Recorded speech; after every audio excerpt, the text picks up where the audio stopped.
name is Pierce Farrier. I am the Scholarly Communication Librarian here. I'm also the liaison to the School of Nursing. This session is going to be on how to design a research poster. This is going to be based for the annual Pathways Symposium that's coming up. So all of the guides that are mentioned here are based on what the Pathways Symposium wants. If you're using this for a different conference or a different session, you will need to check with their guidelines because everyone's a little bit different. So I just want to check and make sure that if you're using this for a different conference that you follow their guidelines and not necessarily these ones, as well as the template. The template's going to be based off of what Pathways has said that they wanted, so just keep that in mind. So to start off with, I want to take a look at this example here. What stands out to me about this poster is one that's very busy. There's a lot of information that's on here, so it kind of makes it hard to read. It's hard to tell what order this is supposed to be going in. All the boxes are different sizes, so it's not immediately apparent how you're supposed to be reading this poster. The font's really small. All the graphics are all a little different. There's one that's in dark blue, there's one that's in black and white, one has words over it, and so they're all a little bit different. So this is kind of an example of what you don't want your poster to look like, and we're going to go over some design principles to help you design your posters. That way it looks the best it can. And those principles are really easy to remember. They're contrast, repetition, alignment, and proximity. So to start off with colors, that's going to be with contrast. That's going to focus on colors, shape, and size. So for colors, you're going to want to avoid dark backgrounds or really busy backgrounds that can make it harder to see the text that's on the poster. And you'll want to use high contrast colors. So you won't want to use like a gray background with blue lettering that might be a little bit harder to see. And also you want to keep in mind when choosing your color scheme, you want to watch out for color blindness. And just keep that in mind. It happens a lot more often than you expect. So this website here is an example of what you see what it would be like to be certain different types of color blindness. And you can take a screenshot of your poster and upload it in here and kind of get an idea for what it might look like if a colorblind person was looking at it, and then we can make sure that the color scheme you're looking at is still going to be legible for everybody.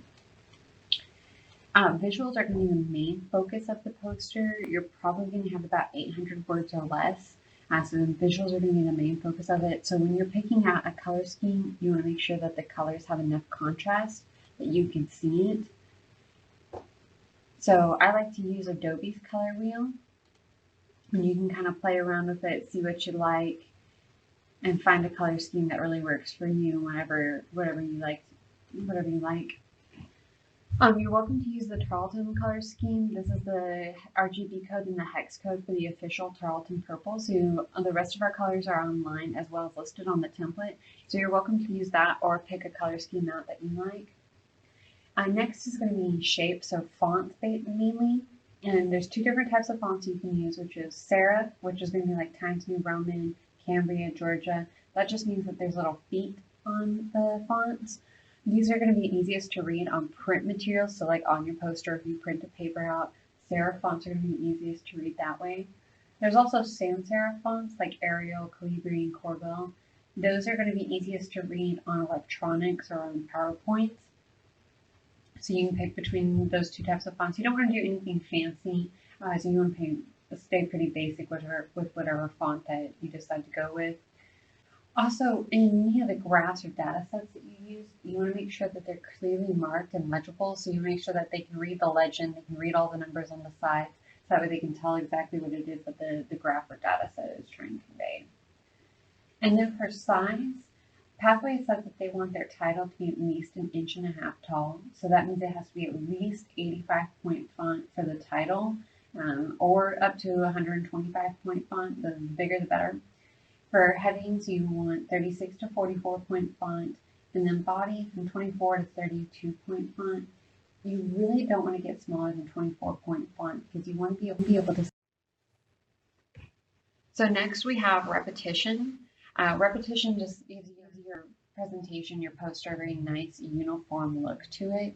It means using the same things over and over and over again. So the same font, the same size, the same colors throughout the entire presentation. And this will just give you a nice clean look to your presentation. So double check whenever you're using PowerPoint or Google Slides. You'll want to double check that all of your fonts for your body are actually all the same size. They are all the same font. You'll want to double check all of the colors that you use, that you're using the same color codes to it. When you're looking at it on the screen, don't just assume, oh, that purple looks the same, it's the same color. Double check all of your color codes to make sure, because when you print it out, you might actually see a difference if you don't double check those color codes. You also want to make sure that you're leaving enough white or negative space in your presentation. You don't want to overcrowd it like what we saw in that first poster example. You want to have areas that your eyes can rest and have that negative white space available. So next is going to be alignment. Like you can see here down in the picture is the right here up at the top corner. That's where your users are going to look the longest and look first. So that's where your title and your introduction are going to be. And down here at the bottom, where it says 14%, that's where your references are going to be. Now you want to make sure that you cite all of your references appropriately and you have all of them listed and everything. But that's not going to be the main focus of the poster. So you can put the references down there at that bottom corner where most people aren't going to look for very long. Another thing with alignment is whenever you're using your images, and odd numbers work best. So 3, 5, 7, you have an odd number of images that you're using. I like to space them out in a triangle. It gives your poster some movement to it. So I'll do the bottom corner, the top, middle, and then the bottom corner. Or you can flip that upside down, make an upside down triangle. So top corner, bottom, middle, and the other top corner. And that just gives your poster some movement to it. You don't want to do all of your visuals straight across the middle and cut your poster in half. You want to spread them out a little bit. For your body paragraphs, you want to justify the text so it's spread evenly between the margins. Normally you justify it over to the left, but with posters, as for pathways at least, you want to make sure that it's justified and even between both margins. However, the title, author, mentor, department, and university name need to be at the top center of your poster. On the template, that's already done for you, but if you make your own, you want to make sure that you have that information centered up at the top. You also want to order information logically within industry norms. So some of you, for your disciplines, they're going to be very strict. They want their introduction, the methods, the results, conclusion, that's it. Others have a little bit more wiggle room. However you decide to order your information, you want to make sure that it's logical for your research, that it tells the story in a way that people can easily follow. You also want to leave a little bit of room around the edges for printing. If you drag the images to the very corners of the poster, there's a chance that you might accidentally cut some of that information off when you go to finally print it. So you want to make sure that there's room around the edges for that. This is just an example of some bad alignment. PowerPoint has these wonderful little guides. You'll get to see the little dotted red line that lets you know that everything's in line with the other elements on there, so that this bullet point's in line with the next bullet point, which is in line with the image. Use those to your advantage. Make sure that you have everything lined up correctly. Otherwise, it's going to look kind of sloppy. Everything will look a little bit off. And you don't want to center stuff. You want to make sure that they're all in a nice, neat line. And here's just an example of a poster setup. Typically, they're in 3 to 4 columns. If you decide to do more than that, again, just make sure that your information is in a logical order that's easy to follow. Everything here, like you can see, it's all aligned together, and you have the image in the bottom corner, top, middle, and then bottom corner again. So you'll just want to make that triangle, give the poster some movement. And then we have proximity. So proximity just creates a relationship between bits of information between objects. The closer they are together, the more related that they are. So you want to make sure that if you have a data set on your poster and you have an explanation for what that data is, you want to make sure that those two pieces of information are grouped together so that way people easily recognize that this paragraph is explaining what this chart actually says. So you only want to use the most essential information. Like I said previously, you probably only will want about 800 words or less on your poster. You don't want to get really wordy with it. You only want the most essential information up there because posters are largely a visual thing. So you want to have a nice mix of visuals and text and really tell the story of what your research is. You're not really able to tell that that's connected back to the libraries. So like I said, you want to group like information together so that people know that there's a relationship between those two bits of information. If you have any questions about any of this, please feel free to email me. My email is going to be kpierce@tarleton.edu, and I'll have that at the end of the slide for you there as well. So to give you a bit more information about the template, there is two versions available for you. One's in PowerPoint, one is in Google Slides. However, if you use Google Slides, I have been told that the backgrounds do not come out right. So you won't be able to add a background if you use Google Slides. And you also have to convert it back over to a PowerPoint before you're able to print it from Google Slides.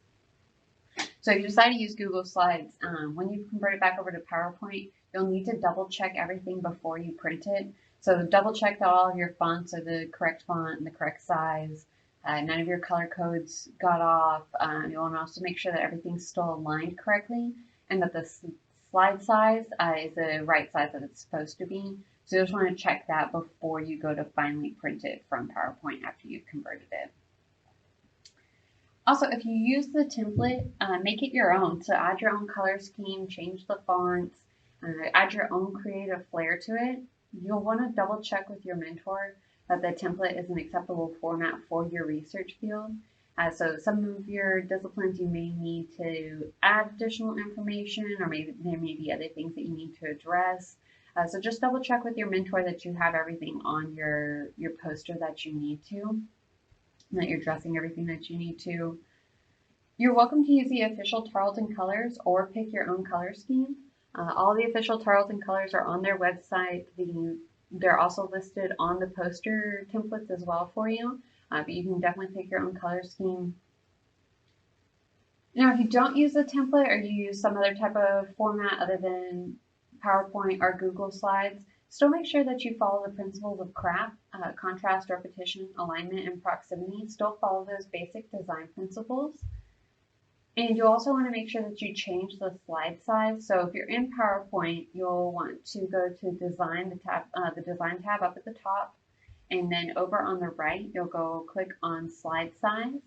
And it's going to change it over to 48 for the width and 36 inches for the height. So it's going to be 48 inches wide, 36 inches for the height. Also, you want to make sure that you run a test print on regular paper before you actually go print your poster. So you'll have to convert this over to PowerPoint before you're able to do the test print. Google Slides won't let you do this. But run that test print, and that just lets you look at your poster overall, make sure everything's aligned up like it's supposed to, that there's no big glaring errors. It's much easier to fix something on a test print than it is once you've printed your poster. So definitely run that test print. And also, if you don't use the template, make sure you add the official Tarleton logo. It's already on the template, but if you're not using that template, you want to make sure you add that Tarleton logo. And there's a link to the PowerPoint down there as well for you if you guys want to use it. So for images and graphics, for your data graphics, you're going to want to make sure that you use the same color scheme as the rest of your poster. So when you're printing that, when you're deciding on that color scheme, you want to make sure that you're using colors that are going to be contrasting enough that you can see it on a graph. And whenever you're picking out a graphic to use, ask yourself these couple questions, like one, is it readable? Can you easily see what the legend is, what all the markers are? Can you easily read it and understand what this graph is trying to say? You also want to ask yourself, is it relevant? Like, is this really relevant to your research, to telling the story of what you're doing here? Make sure you have limited space. So you want to make sure that any images or graphics that you use is really helping you tell that story. And finally, you want to ask yourself, is this the best way to convey the information? Are you using a scatter plot when it might be better to use like a pie graph or a line graph?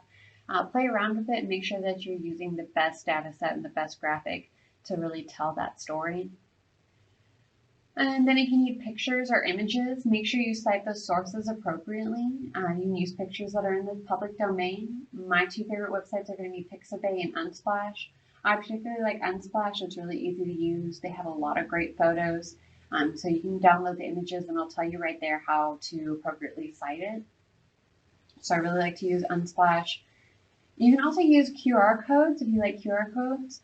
And if you have more of your research online, if you have an online presence, I'd definitely go ahead and use the QR code. You can put that down at the very bottom corner of your poster, and people can scan it and find you online and find out more about your research. So the QR code generator, that is totally free to use.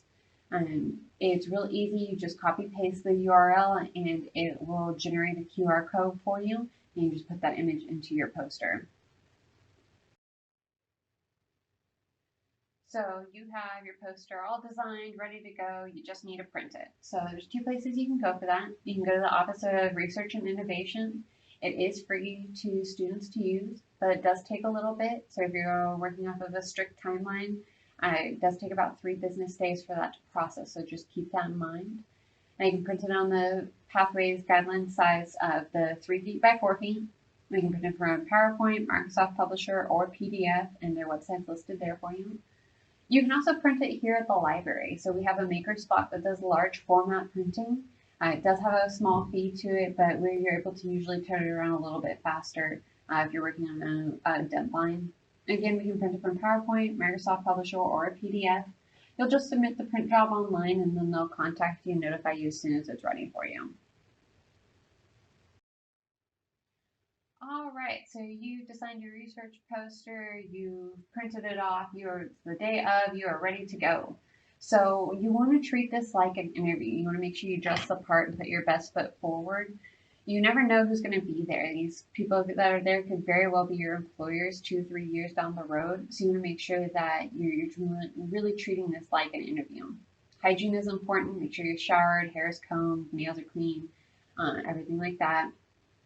Avoid strong colognes or perfumes. They may smell great to you, but not so great to somebody else. They also might be allergic to that particular perfume or cologne, so try and avoid that.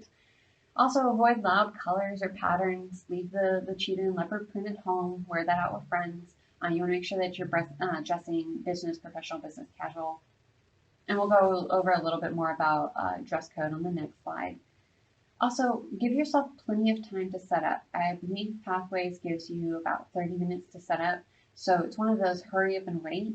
You'd rather have too much time on your hands and have a moment to kind of collect yourself before everything starts than trying to rush to put up this poster in the last 5 minutes. So give yourself plenty of time to set up. You also want to prepare an elevator speech. What an elevator speech is just like 1 or 2 sentences about what your research is, long enough that you'd be able to explain it while on an elevator ride. And so when you're standing there next to other students and they say, hey, what's your research about? You can give them your elevator speech. Be prepared to discuss your research more in depth and answer questions about it. You will be graded on this as part of the Pathways poster session. So I'd recommend practicing in front of your friends, with your mentor, with your family. See what questions they have for you, and this will help you prepare for some of the questions that you might get the day of. And just the more comfortable you are with it, the better you're going to do on the day of your actual poster presentation. So smile, maintain friendly eye contact. Like I said, you want to put your best foot forward. And you guys have worked really hard on this, and you're watching this video or you attended in person, which is a great first step. So you want to make sure that you speak with confidence. Like I said, you guys have put a lot of work into this. You know what you're talking about, so speak with confidence. If you have business cards, definitely bring business cards. This is a great networking opportunity. Again, you never know who's going to be in this room. You might find some great research opportunities, an internship, a future job, and you want to network as much as possible. And if you have time, there's about a month before Pathways, visit Career Services. They have some really great resume tips. They can help you with professional dress tips. They have a lot of great resources over there as well. So if you have time, I definitely make an effort to get over there and talk to them as well.